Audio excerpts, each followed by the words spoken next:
Hello সবাই, welcome to our another new blog. আর এটা ছিল আমার ২ মাস আগের ব্লগ করা। এটা ছিল কুলি পিঠা। সকাল সকাল আম্মুর হাতের এই যে কুলি পিঠাগুলো খেতে অনেক বেশি মজা ছিল। আর আমার কুটুরবুইটা হচ্ছে এখন বড়ই খাবে। দেখো তার এক্সপ্রেশনটা শুধু দেখো, জাস্ট কি করতেছে, একটুখানি বড়ই মুখে দিচ্ছে আর কি করতেছে। আর এটা ছিল রাতের হচ্ছে ভিউ, কারণ হচ্ছে কালকে সকালে স্পেশাল খিচুড়ি রান্না করা হবে, সবজি কাটাকাটি করা হচ্ছে। আর এখানে হচ্ছে সব কাজিনরা মিলে ওরা আড্ডা দিচ্ছে।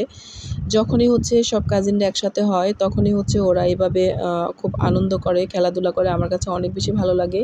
আর এই যে কুটুস বুড়িটা হচ্ছে একজনকে কপি করবে এখন, সে কপি করে হচ্ছে দেখাচ্ছে।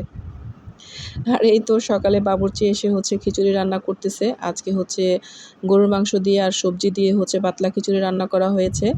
আর আমার কুটুস বুড়িটা হচ্ছে ওখানে খুব দুষ্টামি করতেছিল ওর বাবার বাইকে বসে। আর এদিকে হচ্ছে আমার ভাইটা, সেও হচ্ছে খিচুড়ি সার্ভ করতেছিল।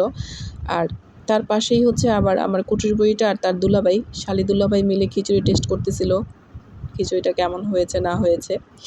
তো সবাই মিলে হাতে হাত মিলিয়েই তো কাজ করতেছে। আর এই খিচুড়িগুলো হচ্ছে ডিস্ট্রিবিউশন করে এখন নিয়ে যাওয়া হবে। আর এগুলো নিয়ে যাওয়া হচ্ছে আপার বাসার হচ্ছে ছাদ ডালাই হচ্ছে, ওখানে হচ্ছে নিয়ে যাওয়া হবে, তারা হচ্ছে খিচুড়ি খাবে। আর এই যে আমার আব্বাজান, আর ওইদিকে হচ্ছে আমার কাজিন আর আমার ছেলে মেয়েগুলা সবাই হচ্ছে বসে আছে। তো সবাই হচ্ছে এখন দুপুরে খাওয়া দাওয়া করবে। আর আমার কুটুস বুড়িটা হচ্ছে হাঁড়ি থেকে খাওয়া দাওয়া করবে, দুষ্টামি করতেছে। আর আজকের ভিডিওটা কেমন লাগলো অবশ্যই কমেন্ট করে জানিও। আল্লাহ হাফেজ।